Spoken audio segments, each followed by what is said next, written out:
Continuamos con más información a través de su noticiero Noticias Planeta al Día y Prensa Radial a través de Radio Planeta 106.1 y SR Radio. Vamos a hacer un diálogo con el doctor Ángel Torres Maldonado. Él es juez del Tribunal Contencioso Electoral. Sorprendente.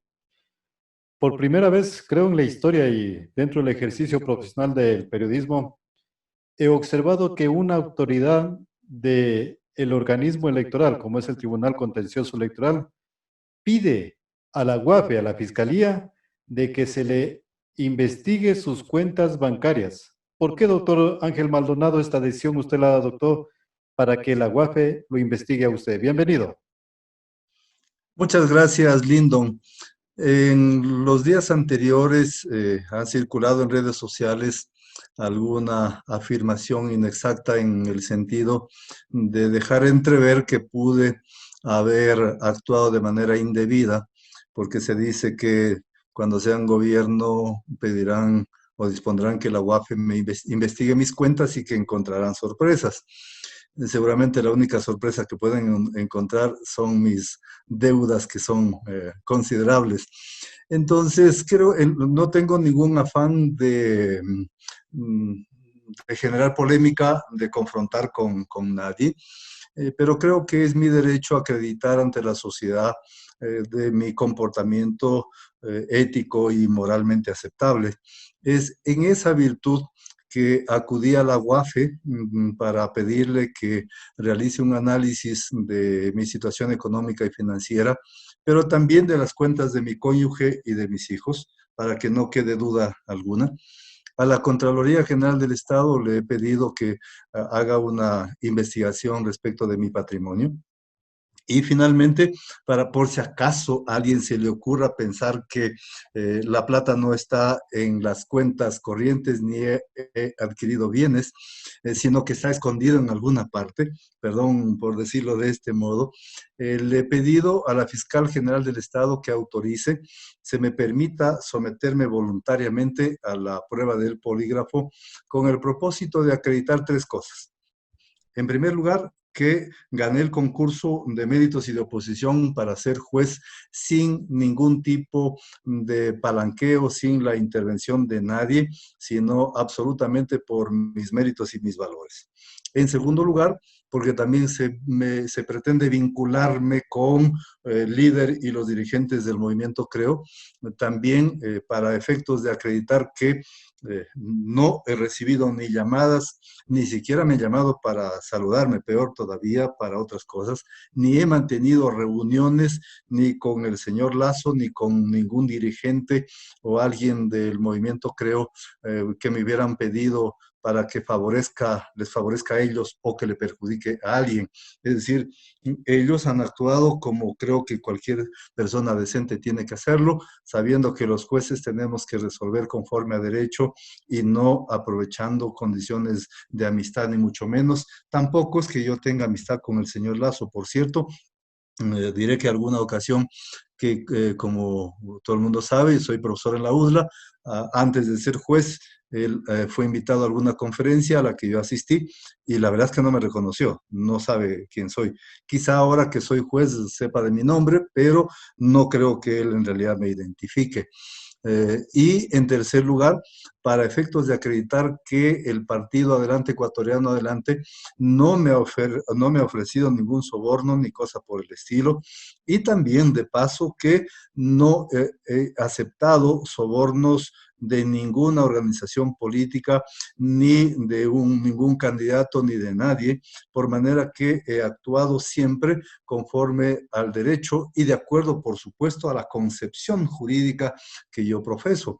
Yo no soy, por ejemplo, un formalista, un positivista formalista, del corte del imperio de la ley.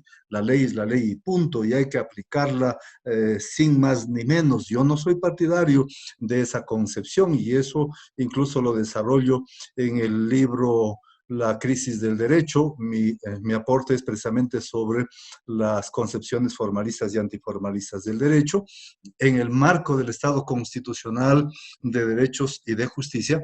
No solamente se deben atender a lo que está explícitamente dispuesto en una ley, sino que además se deben tener en cuenta los derechos, en este caso el debido proceso, que en el caso particular del Movimiento Adelante Ecuatoriano Adelante, está reconocido en el artículo 8.1 de la Convención Americana de Derechos Humanos y en el artículo 76, numeral 7, literal B de la Constitución, en cuanto que, como todos los demás, tienen derecho a contar con el tiempo y los medios adecuados para preparar su defensa.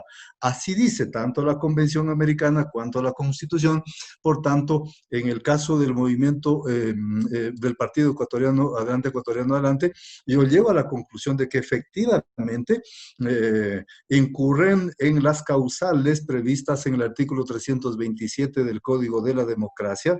Sostengo también que no es aceptable el argumento de ellos en cuanto que debió aplicarse término previsto en el artículo 152 del Código Orgánico Administrativo, sino que, dado que nos encontramos en periodo electoral, debía aplicarse plazo conforme lo hizo el Consejo Nacional Electoral, lo cual es correcto. Pero encuentro que los señores representantes de esta organización política le solicitan al Consejo Nacional Electoral que les provea de la información detallada para efectos de tener en cuenta cuáles son los hechos fácticos, los elementos, las circunstancias y además la fórmula de cálculo, cuáles son las cifras con las que comparan para llegar a determinar que alcanzan el 1.4% de votos tanto en las elecciones del 2017 cuanto en las del 2019.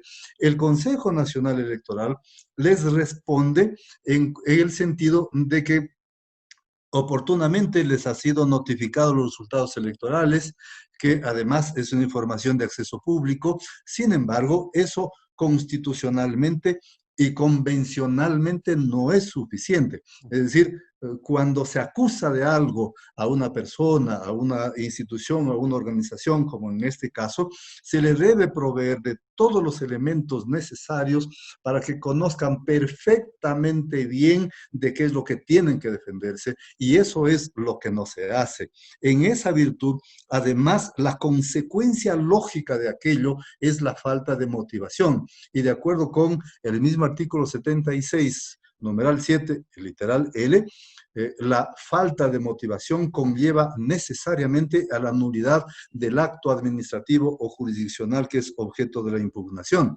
Y un segundo problema que encuentro es, y sobre la base de la sentencia dictada por la Corte Interamericana de Derechos Humanos en el caso Petro Urrego versus Colombia, que invocando la Carta Interamericana de Derechos Humanos, la Corte Interamericana sostiene que las administraciones públicas deben resolver los asuntos en un plazo razonable.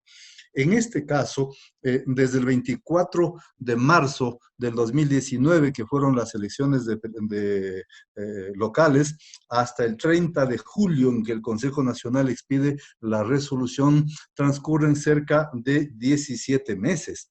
Desde que el Tribunal Contencioso Electoral dictó la sentencia 804 a inicios de enero de este año, en la que se dictaron subreglas aplicables para los casos de cancelación de organizaciones políticas, han transcurrido cerca de 7 meses.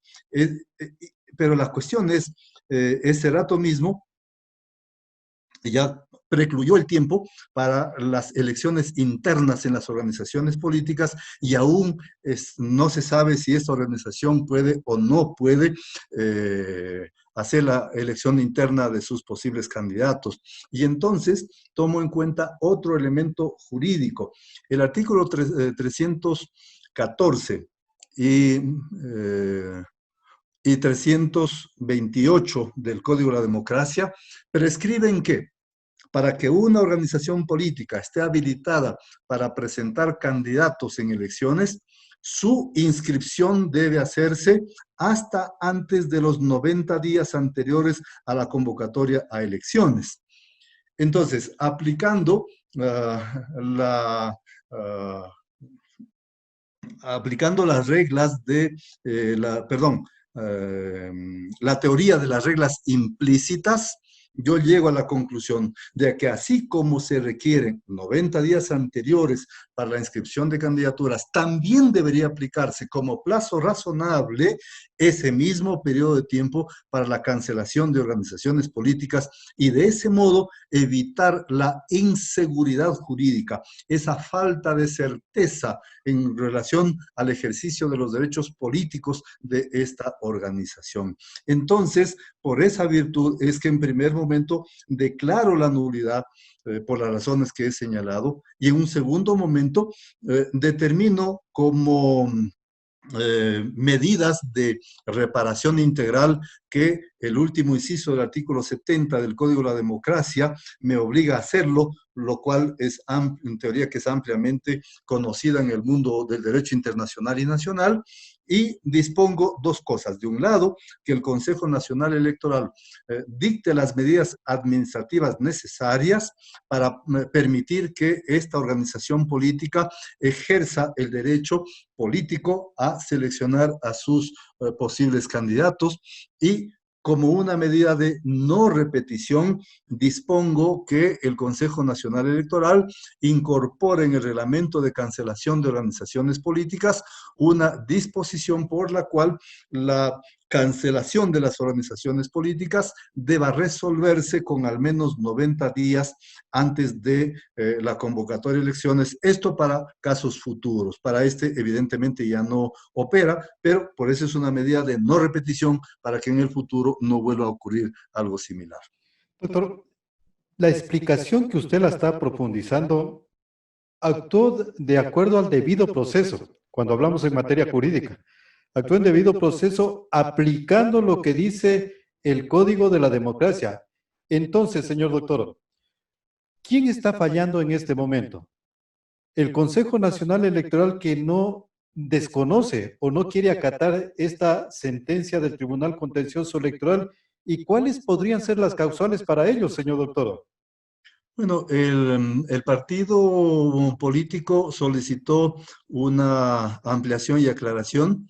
Más allá de que mi decisión fue lo suficientemente clara, he señalado en esta providencia que las medidas de reparación tienen como propósito evitar la consumación de la afectación de un derecho en unos casos o cuando ya se ha producido las medidas de reparación tienen el propósito de reparar, de corregir, ¿no es cierto?, la vulneración de un derecho. El Consejo Nacional Electoral ha incumplido con mi disposición, aduciendo que como no se encuentra ejecutoriada en virtud de la apelación que interpusieron, no está todavía en firme y por eso no lo han hecho.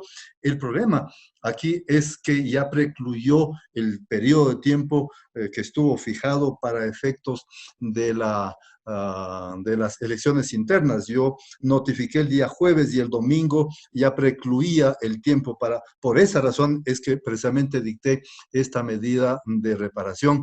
Bueno, si bien está en apelación, el Pleno del Tribunal tiene que pronunciarse respecto de mi decisión. Hago estos comentarios, por cierto, porque yo ya no intervengo en el Pleno. Al conocer esta apelación, como es obvio, interviene el primer suplente. Y ya más adelante habrá que ver qué es lo que pasa respecto de este incumplimiento, ¿no? Prefiero no adelantar nada, pero lo que puedo decir es que las medidas de reparación tienen como propósito evitar que se llegue a consumar la vulneración de un derecho. Eso no solamente se sostiene la teoría jurídica, sino también hay decisiones en ese sentido de la Corte Interamericana de Derechos Humanos, lo cual implica que en este caso hubo una vulneración a una decisión de juez competente que además guarda relación con lo que ya ha resuelto mediante sentencias la Corte Interamericana de Derechos Humanos, a las que los estados parte estamos obligados a obedecer, a observar y a cumplir. Doctor, para que la ciudadanía entienda, ¿cuál es el nivel jerárquico del Tribunal Contencioso Electoral ante el Consejo Nacional Electoral en tiempo de elecciones, señor doctor? Bueno, en general, la función electoral está integrada por dos órganos. Ujú. El Consejo Nacional Electoral, que es el órgano administrativo encargado de la realización de las elecciones, de la parte formal, digámoslo así, de la democracia formal, que no es otra cosa que el desarrollo, la realización de las distintas etapas administrativas para que se concrete la expresión de la voluntad popular, mientras que el Tribunal Contencioso Electoral es el órgano con potestad constitucional y legalmente atribuida para conocer y resolver respecto de las decisiones que adopta el Consejo Nacional Electoral y que, de acuerdo con el artículo 221 de la Constitución, las decisiones, las sentencias que expide el Tribunal Contencioso Electoral son de cumplimiento inmediato y obligatorio por todos los destinatarios, que evidentemente le incluye al Consejo Nacional Electoral. Como yo he sostenido en otras ocasiones y sostengo, no somos administrativamente jerárquicos superiores al Consejo Nacional Electoral, pero el Tribunal Contencioso Electoral es funcionalmente superior al Consejo Nacional Electoral, porque ellos están en la obligación de cumplir, de acatar las decisiones que adopta el Tribunal Contencioso Electoral y no al revés. Es decir, nosotros no estamos sujetos a lo que ellos deciden. Ellos están sujetos a lo que el tribunal decide en virtud de la potestad jurisdiccional que tenemos. Hay que recordar también entonces que en el Ecuador hay tres órganos de administración de justicia: la Corte Constitucional en materia de justicia constitucional, la Corte Nacional de Justicia en cuanto a la justicia ordinaria, civil, penal, administrativa, tributaria, en fin, y el Tribunal Contencioso Electoral en materia de justicia electoral. Tanto es así que las decisiones que adopta el Tribunal Contencioso Electoral, particularmente en periodos electorales, yo sostengo que no todas, sino aquellos casos que tienen que ver directamente con los procesos electorales, no son susceptibles incluso de acción extraordinaria de protección ante la Corte Constitucional, como sí lo son las sentencias que dictan las salas especializadas de la Corte Nacional de Justicia. Claro, doctor, yo le hice esta precisión. ¿Para qué sentido, señor doctor? Si hay un desacato, si se puede determinar la palabra jurídica desacato por parte de los vocales del Consejo Nacional Electoral, inmediatamente se aplicaría la destitución, señor doctor. ¿Por qué razón? Porque se está determinando y vulnerando los derechos de participación ciudadana a través de el voto físico para acudir a las urnas que el mismo Consejo Electoral convocaría en los próximos días, señor doctor. No, en la reforma que se incorporó a la Ley Orgánica Electoral, Código de la Democracia, que se publicó el 3 de febrero de este año, la Asamblea Nacional decidió que el Tribunal Contencioso Electoral, al conocer una acción de queja, pueda destituir en general a otras autoridades, pero que en cuanto tiene que ver con los miembros del Consejo Nacional Electoral y los jueces del tribunal, solamente se pueda establecer multas, pero no la sanción de destitución. Por tanto, aún si es que habrá que ver más adelante, si alguien presenta una queja por virtud de este incumplimiento, no operaría desde el caso nuestro la posibilidad de destitución, porque más bien esa facultad, digámoslo así, está reservada a la Asamblea Nacional, que por la vía del juicio político obviamente pueden destituir a quienes incumplen, en este caso, las normas jurídicas. En Esa es todo la caso, razón. señor doctor, todo lo que hemos analizado en este momento, desencadenó en la acción transparente que usted la adoptó el día de hoy, de pedir a la Fiscalía para que se investigue no solamente a Ángel Maldonado, a Ángel Torres Maldonado, sino a su entorno familiar, señor doctor. Sí, efectivamente, mira, mi querido Lindo, eh, voy a hacer esta referencia. Cuando desempeñé las funciones de diputado por Zamora Chinchipe, algunas personas, de manera así, digamos, en el cuchicheo, me endilgaron como que hubiese sido parte de la red Peñaranda. Seguramente algunos de los que nos escuchan quizá lo recuerden. Sin embargo, si se hace un análisis de los pocos recursos que en aquel tiempo todavía era posible, digámoslo así, canalizarlos, no gestionarlos, pero sí, digámoslo, conseguirlos. Y yo efectivamente, y no tengo por qué negar, en aquel tiempo, de hecho, parte de mi trabajo más importante cuando fui diputado fue trabajar en la ley de descentralización y participación social, así como también en la ley de distribución del 15% del presupuesto general del Estado, porque hasta entonces, tanto los gobiernos provinciales como los gobiernos municipales no participaban de las rentas directas del presupuesto general del Estado. Fuimos nosotros los que la creamos en el año 1997 y se empezó a aplicar desde enero del año 98. Entonces, los prefectos, los alcaldes a menudo pedían que los diputados intermediemos para conseguir recursos. Pues yo no recomendé a contratistas, ni mucho menos, pero una cosa importante, en mi vida, en toda mi vida, nunca he gestionado ni bibliotecas, ni equipos de computación, que era el negocio del señor Peñaranda. Es más, yo dispongo de una declaración juramentada del señor Peñaranda que dice que nunca yo tuve ningún tipo de trato o negocio ni cosa por el estilo con él. Pero, sin embargo, en aquel tiempo, sobre todo los asesores políticos siempre recomendaban que no entre a conflictuar, que era mejor dejar simplemente que yo también sostenía que era suficiente con tener la conciencia tranquila, pero estoy consciente que eso no es suficiente. Por Claro, esa razón, yo recuerdo, por esa razón, cuando ahora en las redes sociales han circulado acusaciones de esta naturaleza, pensé que la mejor forma de defenderme era acreditando que soy un hombre honesto, nada más que eso. O sea, no tengo ninguna intención de enjuiciar a nadie, ni mucho menos. Ese no es mi propósito y lo aclaro de una vez. No voy en esa línea, simplemente lo que quiero es que los organismos de control, como la UAFE, la Contraloría General del Estado, revisen mis cuentas, mi patrimonio, y como he señalado ya, incluso he pedido que me permitan voluntariamente someterme a la prueba del polígrafo para acreditar que ni tengo ningún tipo de relación, vínculo y menos dependencia de la organización política que se suele decir, y menos que hubiese recibido algún tipo de soborno, ni lo voy a recibir jamás. doctor, Creo que no hay nada más importante que vivir con la conciencia tranquila. así es, doctor. Y para yo refrescarle la memoria al señor doctor del pasaje que cuenta de los hechos de la red de Peñaranda. Usted recuerda que estuvimos en Zamora Chinchipe justo ese momento cuando las fuerzas vivas de Zamora Chinchipe se habían concentrado en las inmediaciones del municipio de Zamora.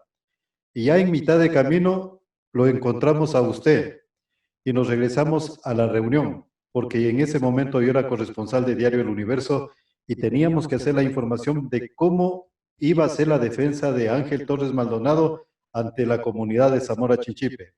Llegamos, y yo lo puedo decir, y está allí escrito en el Diario El Universo. El doctor Ángel Torres Maldonado llegó saludando a todos los que estaban allí. Llegaron al salón del Cabildo e inmediatamente explicó a toda la comunidad. Creo que la sesión culminó a eso de las 17 horas, desde las 12 horas hasta las 17 horas. El mismo señor alcalde, las mismas fuerzas vivas lo felicitaron, señor doctor. Yo recuerdo muy bien ese pasaje porque estaba haciendo la cobertura y cuando las personas de bien dan la cara es porque la situación es muy transparente, señor doctor. Yo lo felicito por esa acción cívica que ha hecho el día de hoy. Así deben de actuar la mayor parte de gente. Como dice usted, no para enjuiciar, sino para que quede mi conciencia, mi legitimidad personal, profesional y en el cargo transparente ante el resto de la ciudadanía, señor doctor. Así es, mi estimado Lyndon, gracias por recordar ese pasaje de mi vida personal. Que bueno, yo siempre sostengo que no hay nada mejor que ser honestos siempre, toda la vida, porque así uno puede, no tiene ningún temor de hacerle frente a las cosas, ¿no? Eh, Mira, otro tema que también me llevó a hacer esto, lamentablemente la mayoría de las personas, la mayoría de los ciudadanos, con o sin razón, sostienen, creen que en general la justicia está muy mal vista por actuaciones indebidas. Y entonces, incluso alguna persona me dijo que no hiciera caso, que las personas saben que yo soy un hombre honesto. Mi respuesta fue, eso los que me conocen, pero hay muchas personas que no me conocen y que en consecuencia podrían tener dudas respecto de mi comportamiento y en cuya virtud preferí hacer estos pedidos.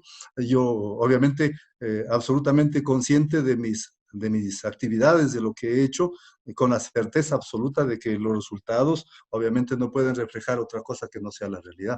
Así que gracias, Lyndon, por esta oportunidad para conversar contigo y hacerle conocer a la comunidad lojana, ecuatoriana, internacional que mira este programa, y decirles que yo hice el compromiso cuando asumí este cargo de actuar con probidad, con independencia y con honestidad.